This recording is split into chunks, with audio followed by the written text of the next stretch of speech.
Assalamu alaikum dear students, hope you all are happy and in good health condition and also enjoying this online teaching learning process. Dear students, our topic is tenses and the subtopic is present continuous tense.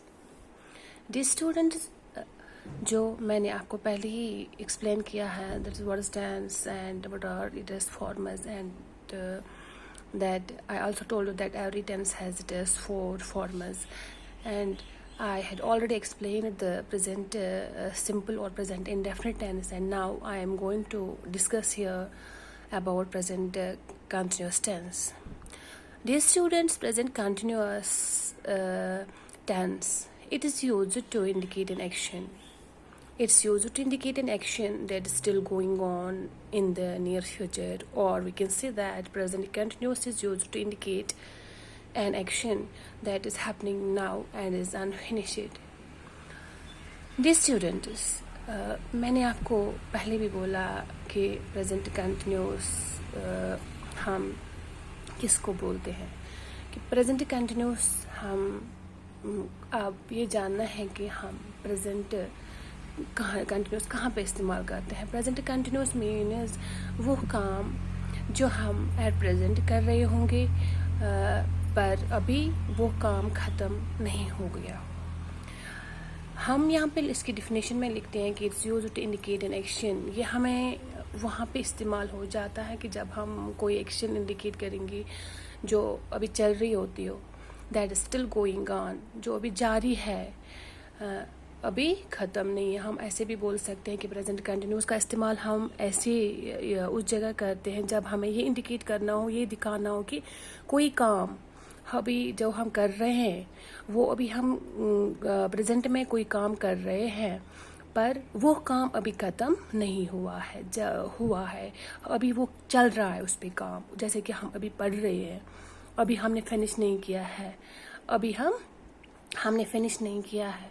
जैसे कि हमने present simple में बोला है कि ये present simple हमें वो ये दिखाता है कि कोई काम जो हमने प्रेजेंट में है के ऊपर वो हमने ख़त्म किया, हमने किया है काम. He is reading, he is, यहाँ पे हम लिखा है he is reading a book, he is reading A, for example he is reading a book. इसका यहाँ पर हमें ये इंडिकेट करता है रीडिंग.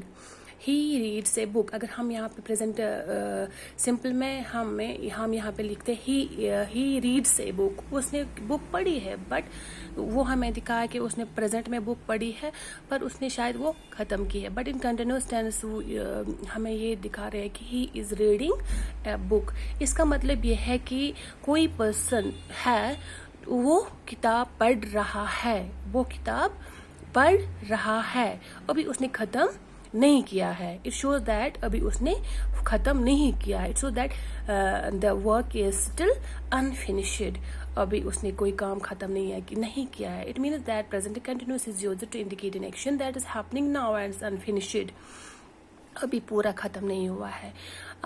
इसका नेक्स्ट पॉइंट है it's used to indicate an action that is expected to takes place. और हमें प्रेजेंट कंटिन्यूस का इस्तेमाल कहाँ पे करते हैं, जो जब कोई काम अभी जिस चीज़ का हम एक्सपेक्ट करते हैं, मतलब अभी ये काम हो जाएगा, कोई काम जिसको हम एक्सपेक्ट करेंगे ये कभी ये हो जाएगा, that's expected to takes place. जिसके होने का हम मतलब तस्वुर करते हैं, हम एक्सपेक्ट करते हैं ये काम हो जाएगा. For example I am leaving for Srinagar tonight. Next point इसका है जो है in that is in this tense.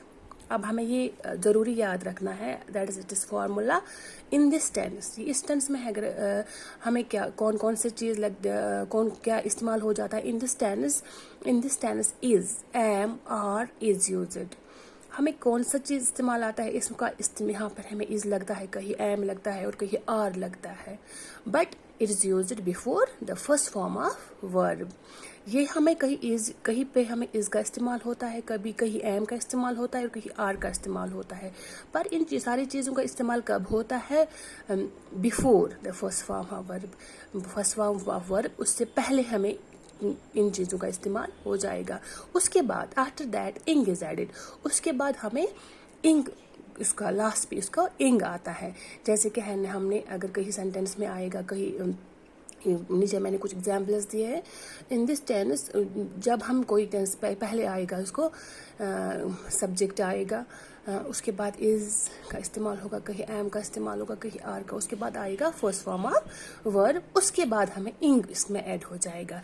For example she is coming, come means first form of verb, उसके बाद इंग का इस्तेमाल हो गया।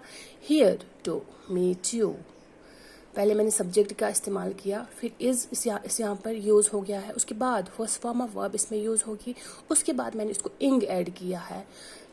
तो इस तरह से हमें प्रेजेंट कंटिन्यूस जो है वो फॉर्म में आ जाता है। इस तरह से हम उसको पहचान भी सकते हैं कि उसको फॉर्म में भी ला सकते हैं। फॉर एग्जाम्पल रूबी इज़, यहाँ पे भी इज़ का इस्तेमाल हो गया। Reading first form of verb plus इंग।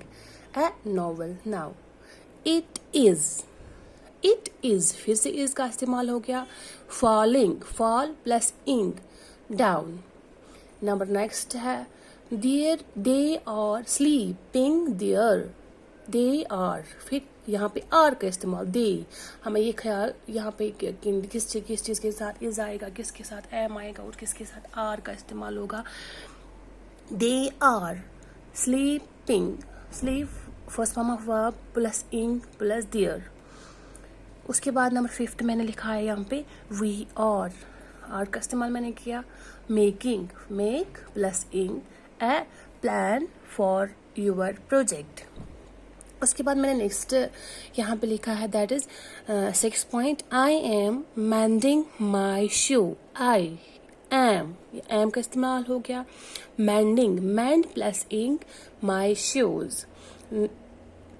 तो ऐसे हमें इस तरह से हम प्रेजेंट कंटिन्यूस बना सकेंगे, इसको फॉर्म में ला सकेंगे और हम इसको पहचानेंगे जब हम कहीं देखेंगे उस पर किसी जगह इज़ का इस्तेमाल हो गया है, एम या आर का इस्तेमाल हो गया, और उसके साथ हम जब देखेंगे फर्स्ट फॉर्म ऑफ वर्ब है और इंग फॉर्म जब हम देखेंगे तो हमें डेफिनेटली ये जानना है कि ये प्रेजेंट कंटिन्यूस टेंस है।